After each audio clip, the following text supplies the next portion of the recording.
Coming. Who the hell is calling at this time of the night? Watson. Holmes? Watson, the game's afoot. Holmes, it's 3 a.m. Is it? Were you sleeping? Yes, Holmes, it's what normal people do at night. There's someone trying to get in. Where? Here. Who? 2 men, one large, one small. What the blazes? Who are they, Holmes? Strangers in a strange land, Watson. The small man has chalk dust on his cuffs, to which I deduce he's a bookie's marker, no doubt of limited intelligence, probably given to drinking and, giving his working environ, not unfamiliar with the gambling debts. Prefers snuff to tobacco, talks with a limp and is fond of parrots. They remind him of the brothel he was born in. Gosh, Holmes, and the bigger one? Stinks of the institution, size 20 neck in a size 16 dress shirt. Navy service tattoos, merchant rather than military. Nose flattered in a bar brawl in Shanghai. Disagreement with a Chinaman over a game of chance. Underestimated his celestial combatant and has the scars to prove it. Unsettled lifestyle. Not a drifter, he moves out of necessity rather than choice. Not a loner, but he has no real friends. He has the heavy brow and a sharp nose of a northern gentleman. Yorkshire, North Yorkshire to be precise, a small village called Beck Hall, the place he called home until his father lost an arm in a threshing accident, and the smell of the workhouse became far too much to bear. Excellent deduction, Holmes. And your conclusion? Chances, Watson, no more, no less. An unlikely alliance for a couple of burglars, but happenstance can often throw the most unlikely bedfellows together. The small fellow, the sneak thief, the bigger man, the muscle, and tonight, 221B Baker Street is their target. For God's sake, Holmes, call the police, man. No need, I have this. What about poor Mrs. Hudson, Holmes? That's her sisters. Oh, you're alone? God, man, Holmes alone. I can hear them. They are attempting their entry. Get out of there, man, for your own safety. And no need.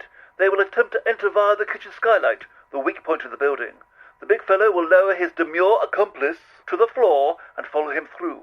They will make straight for the living room. They won't risk the upper floors for fear of disturbing the occupants. Oh, they'll have some Dutch courage about them. The smaller, a nip of poorly blended scotch. The larger, a bottle or 3 of stout, but they'll want to avoid conflict if possible.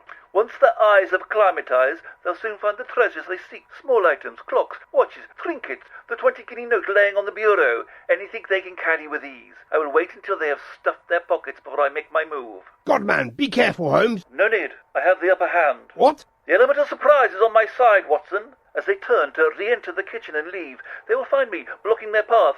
Going somewhere, good sir, says I.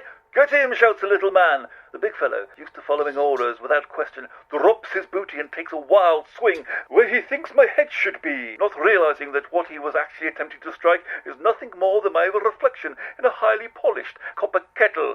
His hand stings. He's off balance. Then I strike! Right palm to the left ear. He's disorientated. Boot heel to his left knee. The pain is unbearable. He bends doubled, taking all his weight on his right leg. Then I bring the conveniently placed frying pan down across his thick and not impenetrable skull. Good night for him. By now, the little fellow knows the game's up. He's dropped his booty and is making for the door.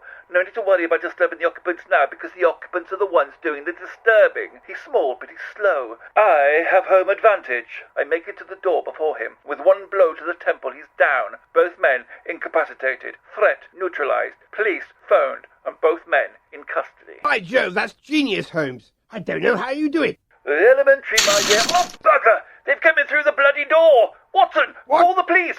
Unhand me, sir! I said, unhand me! Holmes? Oh! Holmes, are you all right? I'll call the police. Holmes? Holmes?